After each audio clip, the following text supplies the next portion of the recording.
Welcome to Bird Fans Forever, episode 78, the home court for all things Illinois State hoops.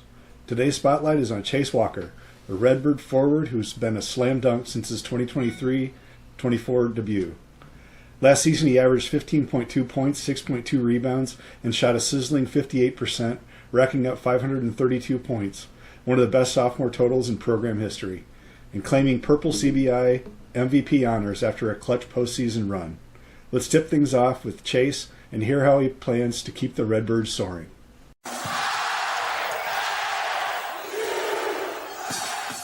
Hello and welcome to Bird Fans Forever, episode 78 with Chase Walker. How you doing, big man?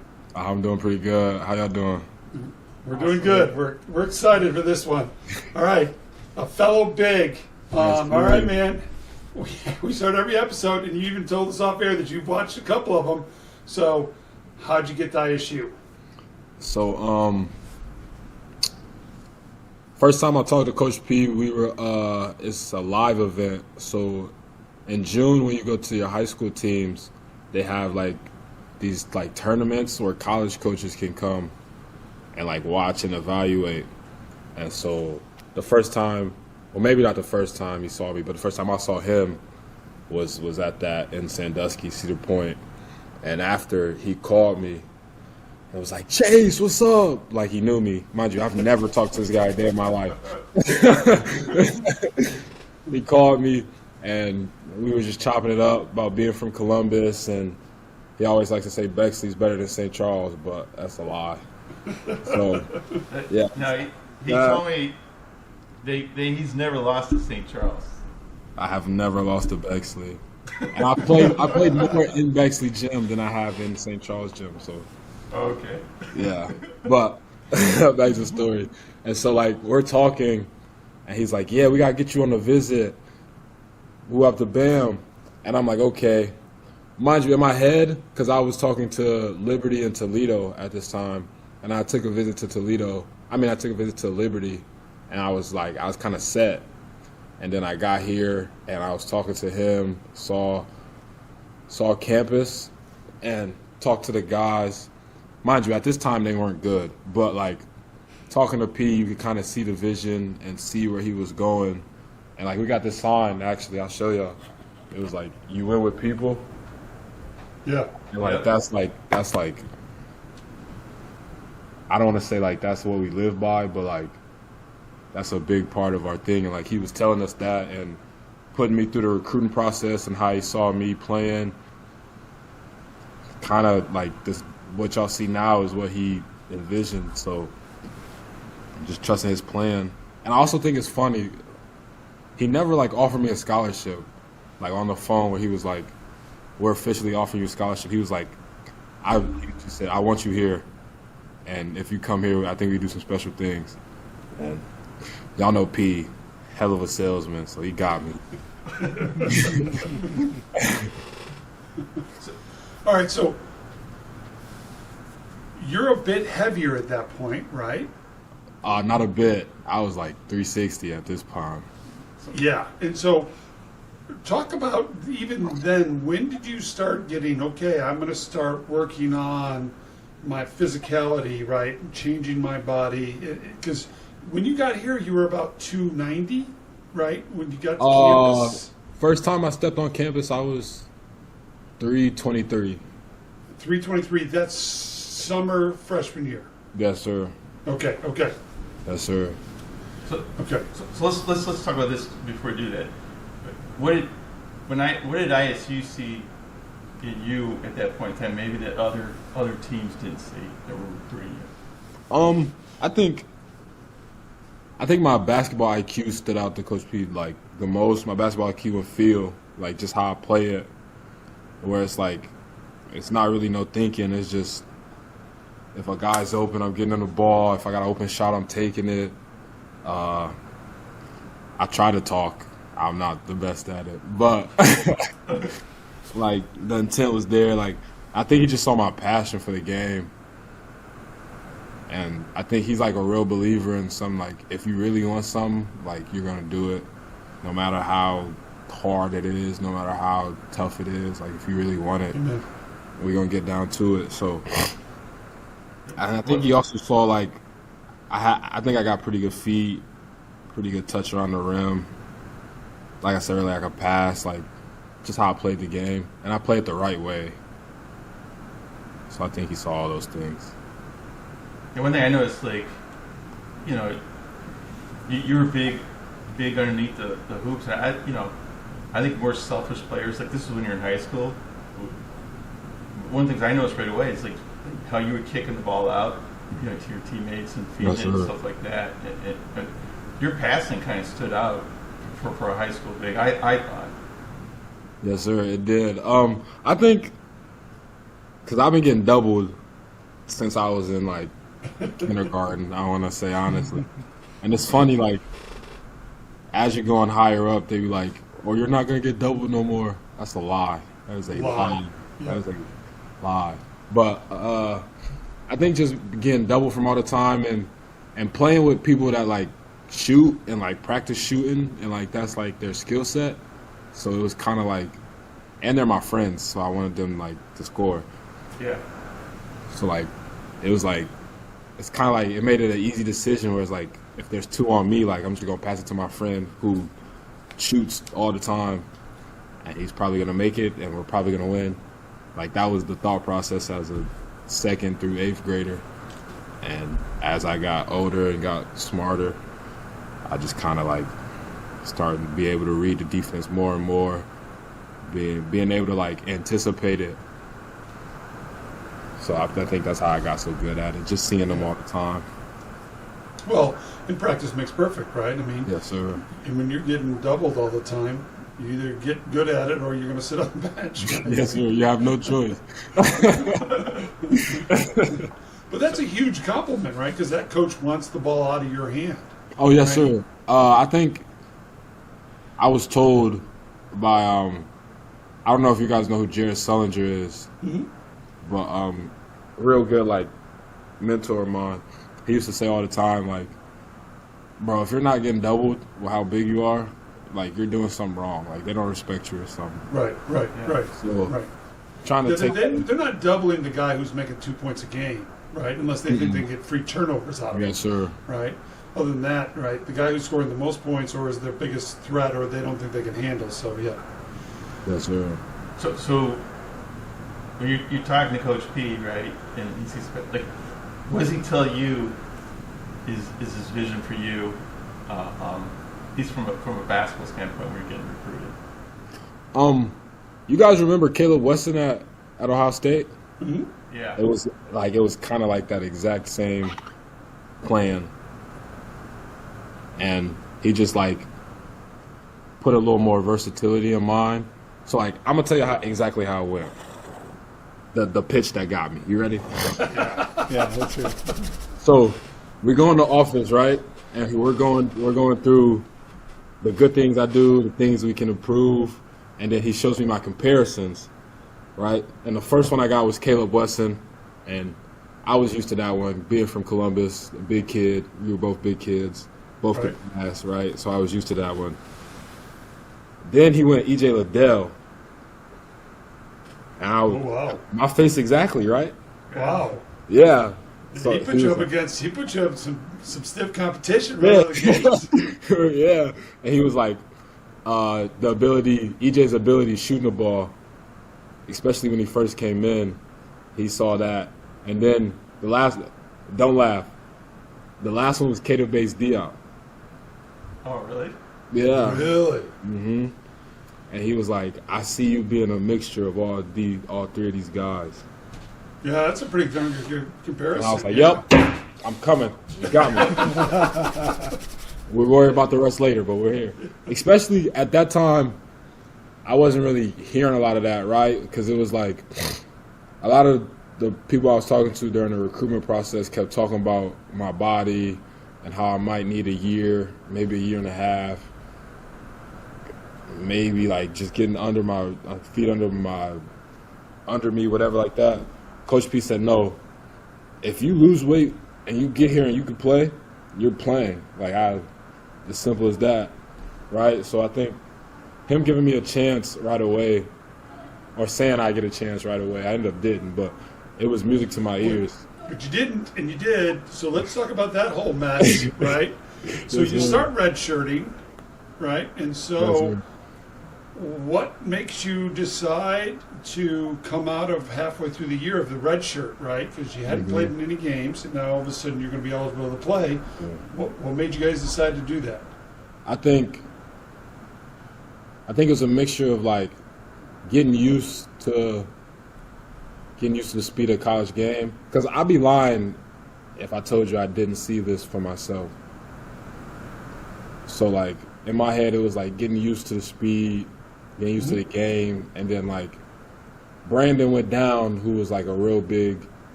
We only had 2 bigs playing at the time, Right. and so he was a big contributor. And like just like teammates needed me, it kind of was like, yeah, it's a no-brainer for me. So when you sat out the first 15 games or whatever it was, but how did that help you? Like, what were you doing during that? I mean, obviously you're practicing and stuff like that, but sitting on the bench and observing, like, how did that help you for the second half of the season? I think watching how we executed was probably the biggest thing, and watching like how. Because I don't want to say fast, because you don't have to be overly fast to be successful, but you have to have like a pace and an urgency to you, like every possession, every moment, at every stop, because you don't know the 2 seconds that you're not is the 2 seconds that all they needed to get momentum. Now it's shifted. Now their crowd's going crazy. Now they hit a couple shots. And you like, damn, like we was just up 6 2 seconds ago. Now it's 3. Yeah. Now they come down and hit a bucket. Now they down 1. Now they got all the momentum, right? So I think just the urgency you have to have every play was something that like I learned quick watching it. So when I look at you, like, I mean, you've had this great transformation that you can see from high school. Yes, sir. The change your first year and change the second year. And the body's part of it, right? And that, some of that story has been talked about and the difference in weight. Right? But to me, it's a change in your game and your mindset. I don't know if you would remember this, like that first season at Illinois State, like you fouled someone, you bumped someone, you put your hands up and stuff. It was almost like, excuse me, right? Yes, sir. And then by the end of last year, it was like, don't get in my way. It was different. So I mean, there was a transformation on the body, but to me, there was a transformation on the mindset. So maybe talk about that, the body part, but also talk about the mindset. Well, first to go on the body, I think I had a lot of help when I got here, like with the nutritionist Sarah,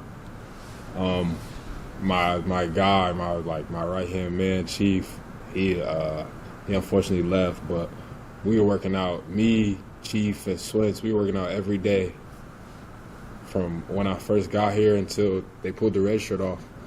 And so I think that helped. And we were working on everything: balance, ball handling, shooting.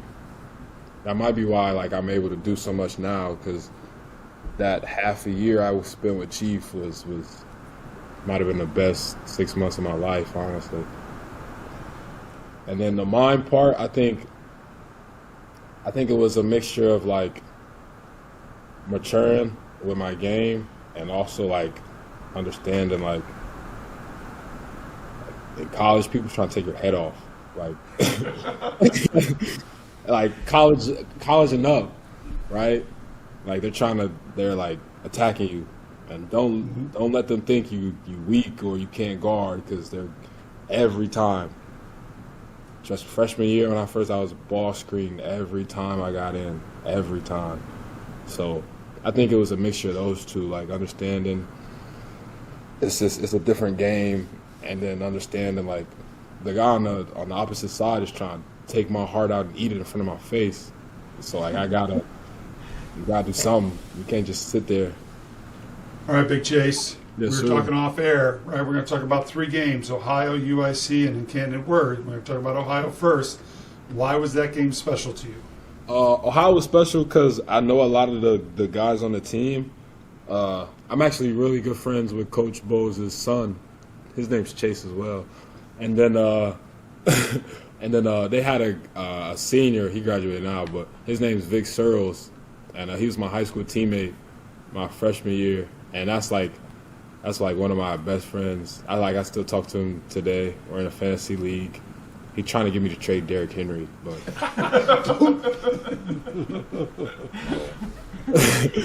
but yeah, playing against him was fun. It felt like being back in high school and all them practices, and just like he helped me with a lot freshman year, especially at St. Charles because it was so hard academically. Like him and another teammate of mine, Spencer, would like tutor me, and then like we go practice and he's showing me different angles to score. And it's funny because Vic's not a talker, so like he'd talk to me and like it kind of sounded like he's whispering, but he's not. And like I was kind of like one of the only people he talked to, so that's made it kind of cool, and that made that Ohio game kind of special because we were like talking to each other on the court, and, like different all types of stuff. Whether it was like shit talking, we was talking about food, we was talking about all types of stuff. Those are special moments where you get to Well, really get actually, to somebody. add on into the story, his dad coached me all the way through, and so he came to the game. So I was even more special because that's like a uncle to me. He helped me a lot. You know what was even more special? We won. You won. You won. Yes. That was a good game. That was. We won. Yeah, dude, for the rest of your life, anytime he tries to talk trash, you're like, yeah, but you lost, No. Yeah. right? No, sir. And it was in Steph or Redbird. No, you. We talked about this off air. You have to call it Seth Q. That's what you have to do, right, to make Seth Q happy. Us former players call it Redbird, right? Yes, sir. All right, so let's talk about UIC. I drove up. I got a couple people here. I met John and Steve up there. We went out to eat, got to the game. And so UIC has not one big, not 2 bigs, but 3 bigs.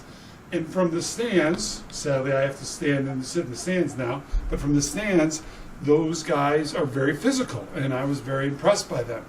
And you manhandled the 3 of them and put the 3 of them in foul trouble. So let's talk about that game. Yes, sir. I was just hot. Like I don't know. How to, like I hit a 3 that game. I had some plays in there. Some touches around the basket where like it was just my night, honestly. And it felt good. It's actually really cold. Like that's one thing. It was really cold. Yep. That gym is always cold. Yeah, it was It's really been cold for cold. 3 decades. I don't think they heat it. Mm-hmm. And so like I remember warming up with like my hoodie on and just like feeling good. And he like scored on me and he elbowed me like in my stomach, and I remember like getting real mad because he didn't call it. He elbowed me and he traveled.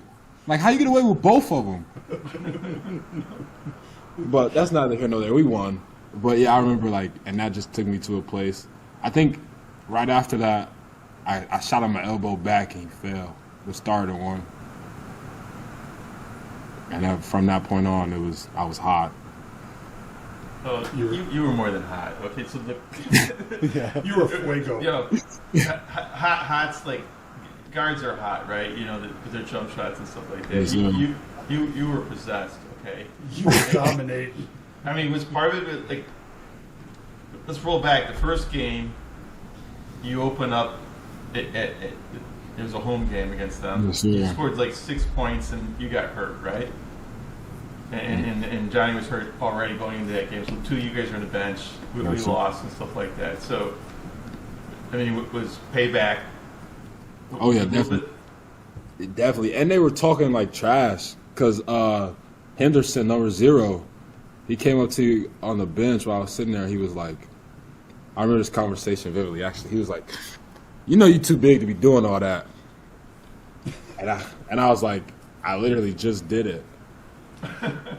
He was like, yeah, that's why you over here. And I was like, did you just wish being hurt on me? Oh, that's low. And then I was on the conversation. One of my friends called me, and he was like, bro, you don't get hurt, you going for 30. And I was like, I got 30 for the next time. And you did. And then, Yes, sir. so, I mean, how that game it down a little bit was, you know.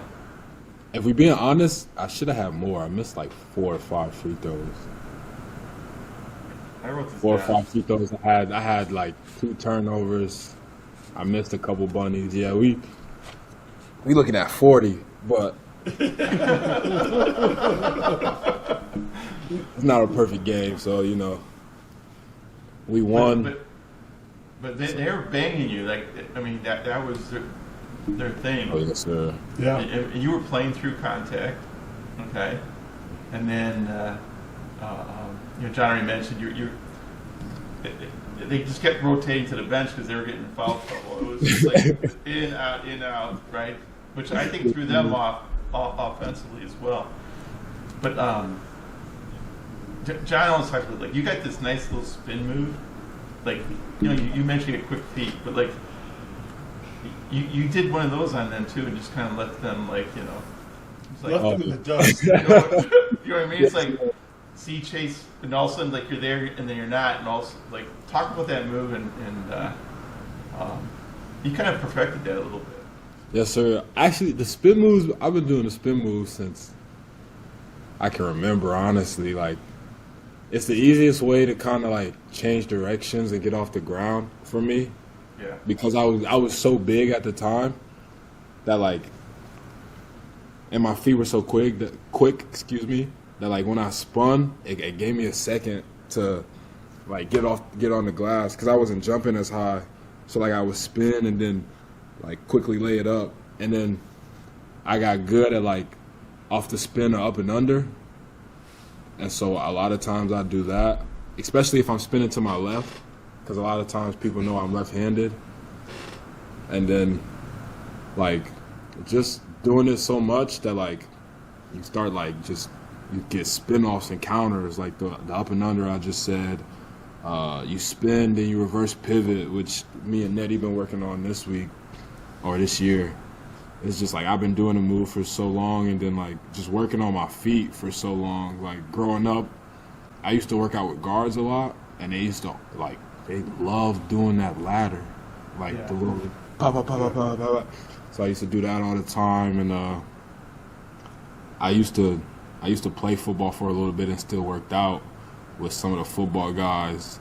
Actually, a good friend of mine, his name's Sonny Styles. He plays for Ohio State. I used to work out with him, his dad, and his brother, and they used to do the little hurdles and everything. So I used to just like use my feet in different sports, different ways, I guess, and they just never stopped, honestly. Still do it. Yeah. Well, and I liken your footwork to like Akeem Olajuwon, who's probably one of the best. Ooh, I don't know if I'm there yet. You're getting close. I don't know if I'm there yet. That's another Hall of Famer we talking about. But he had phenomenal footwork, right? Yes. I mean, Yes, sir. and you do too, right? I mean, your footwork just takes your body where it needs to go, and so it's impressive to watch. Especially, I think a lot of that also goes into like your body control and like your core strength. Yep. Because my feet have always been good, but I've always like there's been times where like you could get off balance just because you're going so fast. Right. Somebody give you a nudge, right? A little bump, and you gotta be able to go through guys now, right? And so. And so I give Chief a lot of credit for that because we worked on a lot of balances out of the spin move, like dribble into a jump stop and them basically harassing me, and I still have to make the layup. If I miss it, I got a 22, which I thought was pretty stupid. But we're here now, so. The other thing I like what you do is, so you got that spin move, that's a quick move, but I'm going to call it patience, right? Yes, sir. And that you don't panic, you don't go too fast, right? So if you're there, you're using the body, and then like once, twice, up, and then you find it and you do it, or maybe kick it out and stuff like that. But it's like bumping, grinding, and being patient, and then finding the moment and then shooting it. Yeah, I give a lot of credit to Doc. Last year during practices, sometimes I just speed up and like he'll pull me in. We watch film, and he used to tell me all the time, like, bro, why are you going so fast? Like, there's no point of you're not beating nobody off the dribble. That's Johnny's thing. Right. Like your gift was your strength, how big God made you, and your passing ability. So like, use those things, and also everybody on our team shoots 40. So you gonna double me or you gonna stay home? Like we putting defenses in bind, and whatever you choose, I'm just gonna do the opposite. Like we're not making the game too hard, just taking what the defense gives us. But it is easier when you got somebody like Jack Doherty, who's the best shooter in the country. He's got a quick release, man. Shooting like y'all know he shot 50 from the 3 last year. Yep. Yeah. It's ridiculous. All right, let's talk Incarnate Word, right? That was the game before the Cleveland State game, and we needed that one, and you basically put us on your back and carried. Right? It was a dominant performance again. I don't know about all that. Come on. I had Ty had like 15. I think Johnny had 14 somewhere. Ty had that monster 3 at half where I don't even think he knows where he was on the court. He just turned around and faded from 3 and hit the 3. He had a big one late too. Yes. I passed it to passed it to him on the wing and he knocked it down. Yeah. I know Ty got all the crazy celebrations and everything like that. Yeah. But dude, you went. I think you had 28. Steve, correct me. How much did he have in Incarnate Word? 28. Yeah. 27-9. Oh no, it was 28-9. Yeah. Yeah, 28-9.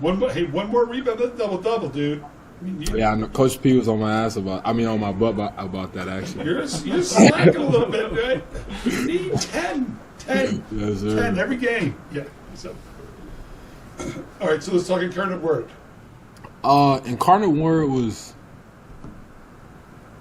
You know what's crazy? I never you know how sometimes you get worried where you they make a shot and you damn, the momentum flipped and all that. I was never worried. I still had that urgency I was talking about earlier, but I was at ease. I was just playing. And it was I can't even explain to you. I was just there. And we was playing and we was in Florida. It was just a vibe. John, I can't really explain it to you. We was in good weather. Yep. The girls walking around look good. This is a different vibe in Florida, man. It was time, right? Yes, sir. It was warm. It's not cold in Illinois, right? You're hooping, and you get the hoop in postseason. There's just something about. Yes, sir. We got tourney chance. We was playing on ESPN. Yes. It's just one of them times you just had to be there. Yeah. It's a vibe. It's a They good made vibe. some runs at you, though. You guys, Oh yes, sir. you held them off, and Oh yeah, basketball's a game of runs. Each team is gonna have their moments, and it's really about adjustments. Because going into the game, you have a plan. Until that plan don't work, Right. you gotta find something else. You gotta find another way to win. So the other team's always gonna go on a run. It's how you stop your bleeding, how you stop them from scoring, and how you get back to what you was doing as quick as possible. Absolutely. Basically, basketball. so Chase, you were talking about the CBI, but right before the CBI, there was a big moment in ISU basketball, and you announced that you were staying. Talk about the timing, like why you did it before the CBI tournament, and just talk about that moment, how it went down, and what the thoughts were. I know you had your family was involved, and coach and his wife. Maybe talk about that too. Okay, so I'll talk about how I got there, and then I'll talk about making the decision because I actually made Mrs. Peden cry. But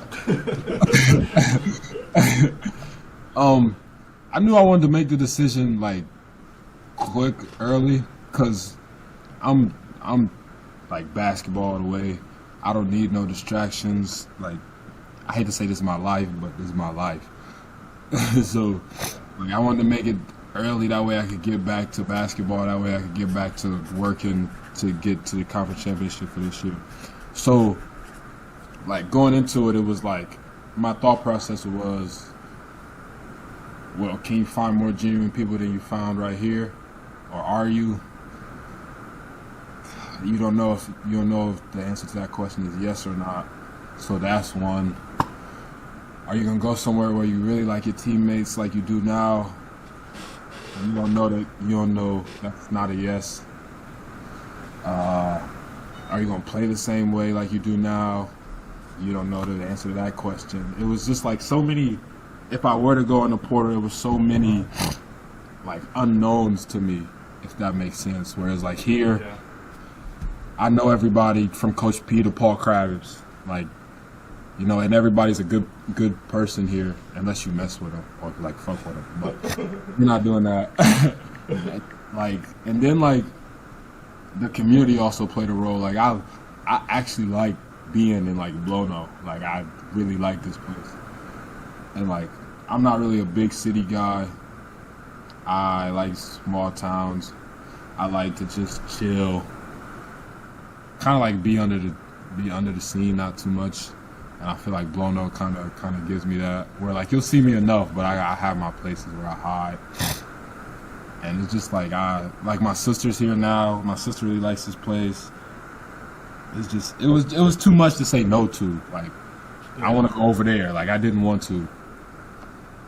Like people always ask me, you didn't want the money, you didn't want to play at a higher level, and in my head I was like, yeah, but if I do everything I have to do, and if we do everything we have to do, we gonna get there, and all them schools gonna have to see us eventually. They can't run forever, you know. And so like we play USC and Utah State this year, so that's, you know, they can't run forever. Yep.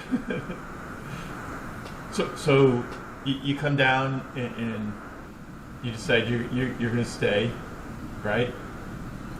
And you don't even wait till the season ends. You decide to do.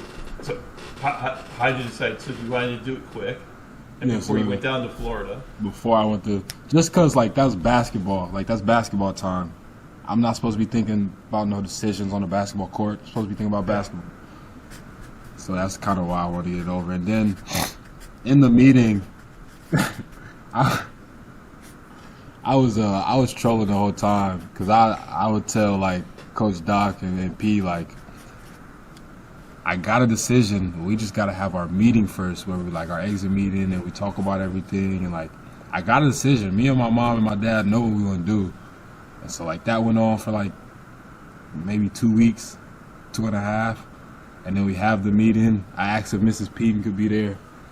And so it was me at like the edge of the table, Coach P at the head of the table, Mrs. Peden's next to me, Coach Slay, Betts, Doc, and all the other coaches on the other side, right? He goes through his spill. I look at my parents, I was like, y'all ready? And they was like, yeah. And I was like, all right, Coach, I appreciate you for everything, but I think I'm gonna enter my name in a portal. Did you say that? I did. Hey, this is year 2. I did it my freshman year. This year was probably more drastic, because you know. But like, I remember seeing him like he went like this, and Mrs. Peden just started like bawling, like crying, and so like I think my dad started laughing, so he kind of ruined it. But but I had to tell like I'm just playing. I ended it quick. Like I'm staying. I'm here to stay. I love this place. And everybody kind of like rejoiced. Coach P almost killed me, but was there like a big eruption of joy then afterwards? yeah. It went from sad tears to happy tears. That's cool. That's cool. I think Coach Slay started crying too, actually.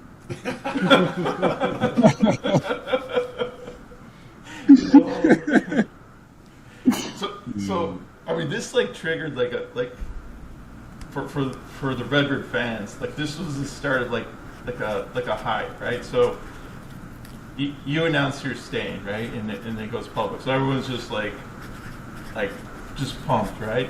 Yes, sir. Then you guys go down to Florida. You guys win the tournament, and like everyone now is just like they went from like here to even like here. I mean, it was just like incredible. And then one by one, your teammates. Yo. I mean, what was that like? That like it was just like a 2-week period of just like holy cow! Like it was like high moment after high moment. It was great. I'm not gonna lie. It was great, especially when I got Tata and Big Shot back. It was great in my life. Especially, I don't know. They're your roommates, aren't they? Big Shot is Johnny, for you guys that don't know. I call him Big Shot, you know. Yeah. He was the one that like I needed, and Tata. Yeah. And then like Lando Lando came up to me and was like, "I'm glad you're staying." Yes. And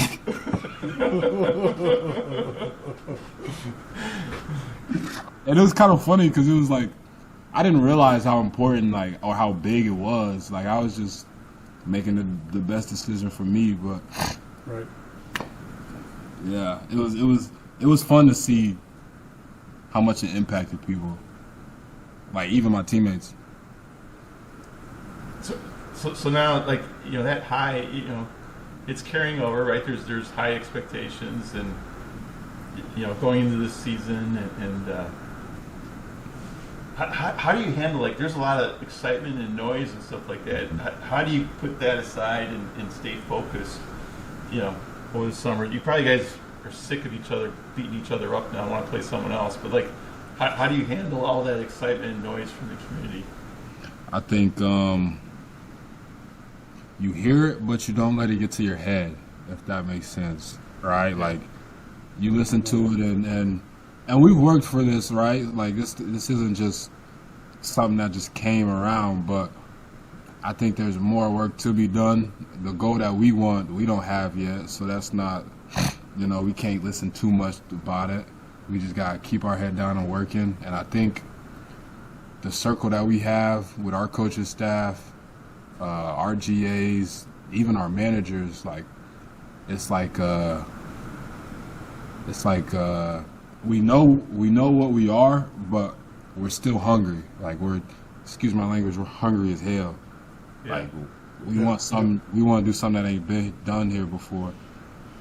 And so like we're holding ourselves to that standard, and we're working every day. Practices we going to war at 7 a.m. Yeah, And Big Pemp's going to come out there and bang you, he said, right? Yeah. Oh, I'm not banging with Pep. I'm shooting straight threes. You're going to have to guard me off the perimeter. Nose bingo. Okay, you're going to be too scared to come into the post against this dude right here. If you don't want to face the guns, I'm going to end up down there, but yeah. I'm going to end up down, but we're going to start like near the 3-point line. We get elbow extended. I might shake you a little bit. Then I give you the shoulder. And then we're at the rim.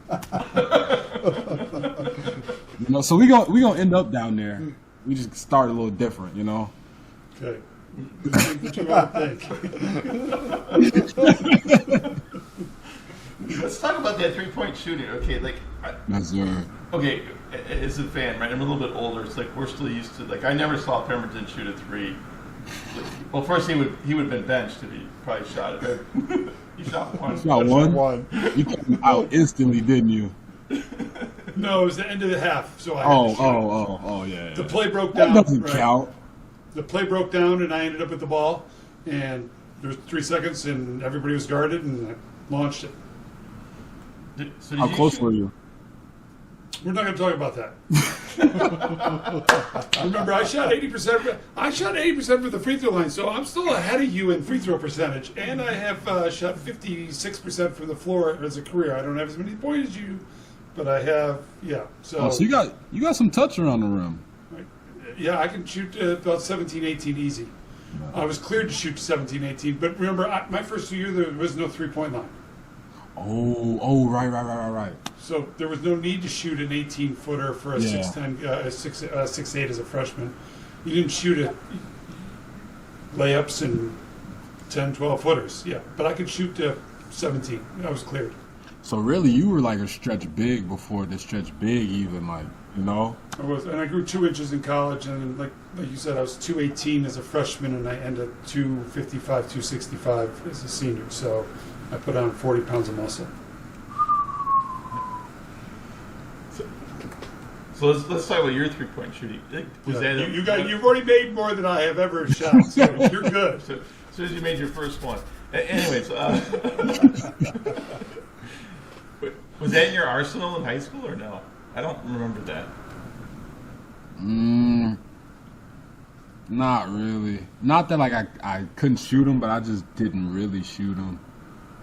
And I don't know if that was like my coaches, because my coaches, if we're being honest, I kind of had the green light, but I just never I was never confident in it, if that makes sense. Yeah. But like I could always shoot a little bit. And I think I got here and I worked on it. And actually, we've been working on it crazy this summer, me and Nettie, and me and some of the managers. But just like I've been working on it more and more. So yeah, high school I didn't really. I lied. Senior year I started shooting more. Okay. I shot a little more. I think I shot like 1 every 2 games maybe. But everything before senior year I didn't even, nah. It was 17, 18 feet. Yeah. Yeah. No, you did good. So last year you were the captain of the most improved team, right? Mm-hmm. So what changes can we expect in 2025, for you? I think the changes that y'all gonna see, like mostly and like most present, are probably be me on the defensive end. Just me being able to guard multiple positions, giving multiple efforts, going block shots more. I think us in general defensively, you're gonna see a big jump. But I think me just being able to switch 1 through 5, you'll see me guarding some guards at times. And then offensively, probably just shooting the ball. You're gonna see a lot more threes. Chase, this has been awesome. This is closing. You know it. You've watched an episode. Yes, sir. Well, first, I want to thank my parents. Thank my mom, because, backtrack a little bit, without her, we probably wouldn't be here. Funny story, actually. On the way back from here on my official visit, senior year, we were in the car and we were talking, and she basically was like, "You want to come here, don't you?" And I was like, I didn't want to tell her yeah, but like on my face, like I couldn't hide it. So I was like, "Yeah, Mama, I want to come." And she was like, "Yeah, I know, I could tell. I think this would be right for you. I want you to come here too." And so, yeah. Thank you, Mom. I love you. Thank you, Pop. I love you too. Ooh, actually, I want to shout out my dad.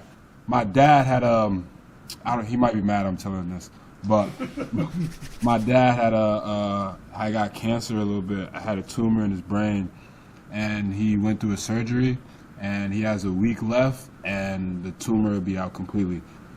So I want to shout out to him. I'm super proud of you, Dad, and I'll call you after this. But him, my mom, my sister, who's like my right hand, helps me with everything. I want to thank her. Thank you, Kyra.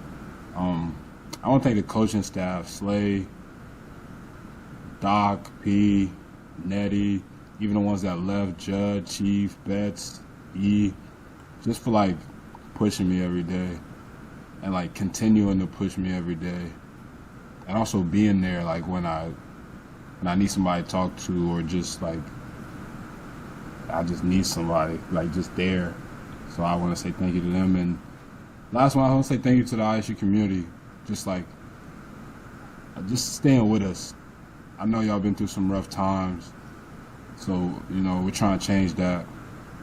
Yeah, I just want to say thank you for sticking with us, and be at Seth Q. Be at it. Be at Seth Q. Please, we need you there. All right. Well, thank you, Mr. Walker, for being on. This is Bird Fans Forever podcast. This is episode 78. John, get us some clapping.